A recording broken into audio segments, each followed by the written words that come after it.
possible some of you will still be traveling for the long holiday weekend. I talked to AAA and NREX about what to expect if you're grabbing the train, the plane, or the automobile for the long holiday weekend. We expect, along with AAA, we worked on this, we expect air travel to drop about half from where it was last year.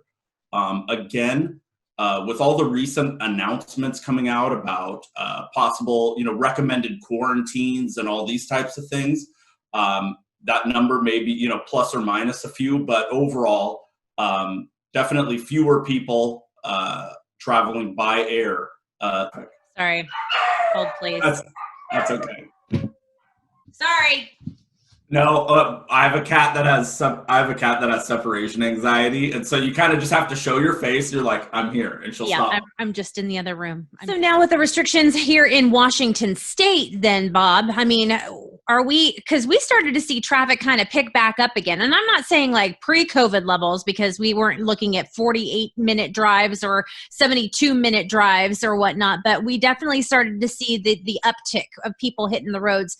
Do you think that this is going to either drop off with the new restrictions into place since we're losing some of the hospitality industry?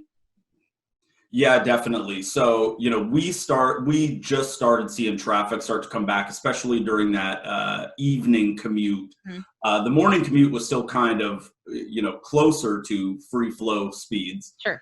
Than it was previously. But absolutely, this will likely impact what we're seeing on the road. What we will see it is in that afternoon commute.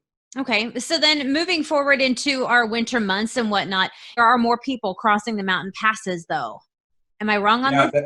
That could be because what we've seen during the pandemic is actually off-peak. So think not in your typical 8, 9 a.m. or 5, 6 p.m., but off-peak travel is up. Weekend travel is almost close to pre-COVID level. What does that mean for us for holiday travel? Comes at a time when COVID is going back up. Mm-hmm. We do expect to see a little bit more congestion in those hot spots. So think, down by Tacoma Dome, through the Tacoma area, or, on a mountain pass, something like that. But it won't be as congested as you're used to in previous years, but a little bit more congested than what you saw maybe, say, during Labor. So now that we know that air travel is going to be a lot lower than what we would normally see on a normal Thanksgiving holiday travel weekend, what about the roads? I talked to Kelly Just from AAA about peak times to travel, and are we going to see peak volumes when we grab the keys and head out on the highway? Certainly, Tracy. Peak this year is still going to be way below peak in previous years, way below what we're used to, at least a 10% decrease according to AAA's own travel bookings. So in the general sense, AAA is predicting 50 million travelers, and that's down from 55 million last year, and that's the largest one-year decrease seen since 2008 and the Great Recession. But that data was collected before this most recent surge of COVID-19, and also before the CDC started warning against travel at Thanksgiving. So that was kind of like the most expected travel, and now it's going to drop far below that.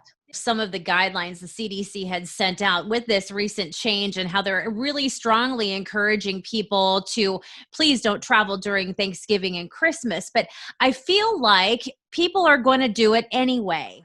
Yeah, and I think that's why a lot of people are sticking to road trips, because they feel like they can control the situation a little more than if they were, say, flying. And so you can pack your own food and limit the stops that you take on the side of the road. Maybe you don't go as far as you would if you were flying. And so there's less time in the car. There's fewer nights in a hotel or at a family's.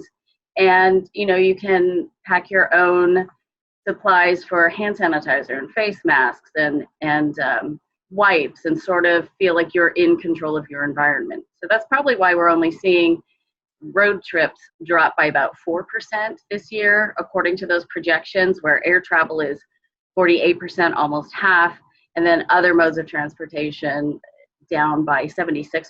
That, of course, includes cruises. So I think that's kind of why we're sticking with road trips as the most used kind of travel. But even then, you need to check with CDC for their recommendations. You need to check websites in the states where you're planning to visit so you know what their travel restrictions are, and that you don't get somewhere where suddenly you need to isolate for 14 days. At AAA, we know that deciding to travel is a very personal decision. You're going to do it for whatever reasons you feel comfortable. If you feel safe and you want to travel, we just want to help get you there as safely as possible.